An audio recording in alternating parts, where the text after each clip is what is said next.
do want to hit real quick before we move on to second down. Number 8, Penn State and West Virginia. Yeah. This was the season opener we had last year.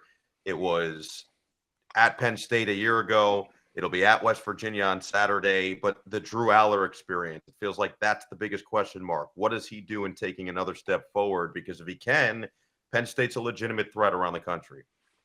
Well, it'll be really interesting to watch. I mean, he was very efficient with the ball last year, did a lot of really good things as a first-year starter. Number one, he took care of the football, Right. 25 touchdowns, only 2 interceptions. The problem was they did not have enough explosive plays. Part of that might have been him not wanting to pull the trigger, because sometimes you can throw the ball downfield. A guy can't be wide open. You have to maybe throw a guy open or trust your receivers to go up and make a 50-50 play. He didn't do that enough. Part of it might have been play calling, conservative.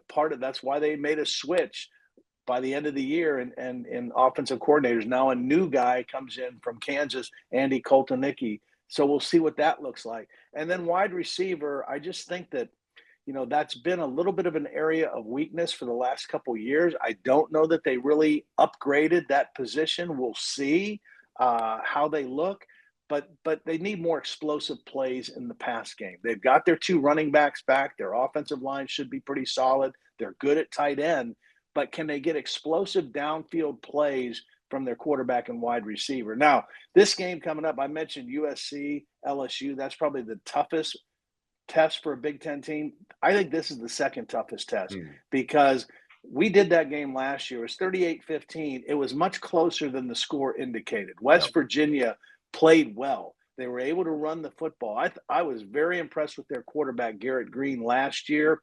He's back, so he's a confident guy, plays with a lot of swagger. And I've played in Morgantown. It is not an easy place to play. It's a noon kickoff. That place will be rocking, and the home field advantage for West Virginia. So Penn State's going to have to really be on their A game in this ball game, because West Virginia is a pretty solid team. And Neil Brown, when we started the year last year, he was on the hot seat. They didn't know if he could keep his job. They end up winning 9 games, finished really strong. So they're in a really good place right now, and I know they're anxious for this game against Penn State. Neil Brown deserves a lot of credit. They lose Zach Frazier, who was one of the best centers in the country, but they do have usually stout offensive linemen. You know that they're going to be sized up well against the Penn State. So that should be a fun matchup week 1.